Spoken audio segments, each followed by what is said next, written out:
Mga otoridad bumuo ng Special Investigation Task para sa pinapilis at pinigting na investigation sa pag-atake sa isang Provincial Election Supervisor sa Sulu kung saan isa ang namatay.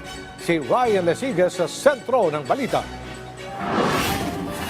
We are not discounting the possibility na ito po ay may kinalaman sa kanyang trabaho bilang election officer dahil initial interview conducted by our investigating unit po ay may mga nabanggit po si Attorney Julie po na may mga hawak po siyang kaso relating po dito sa papalapit po na eleksyon. So titignan po natin yan na anggulo po.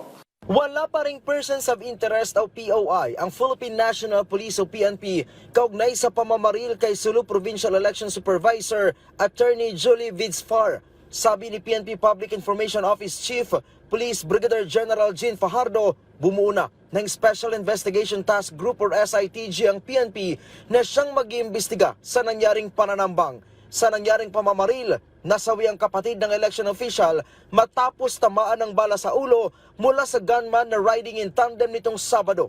Sa ngayon po ay hindi natin masasabi kung ito ba ay mga gun for hire groups, ito ba ay professional. What is clear here is there is really an attempt to harm. Ito pong ang ating biktima. Dahil sa binuong SITG, umaasa ang pulisya na mareresolba ang krimen sa lalong madaling panahon. Sa ngayon kasi, malaking hamon daw sa PNP ang investigasyon dahil sa kakulangan umano ng testigo. At sa ngayon ay patuloy pang nangangalap ng mga kuha ng CCTV.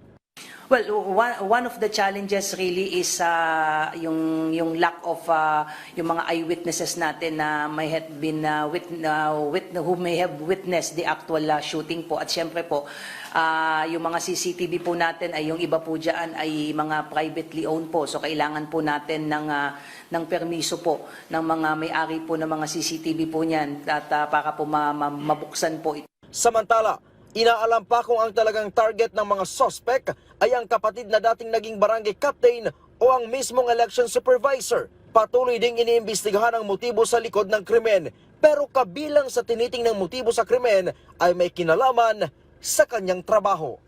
Ryan Lesigas para sa Pambansang TV sa Bagong Pilipinas.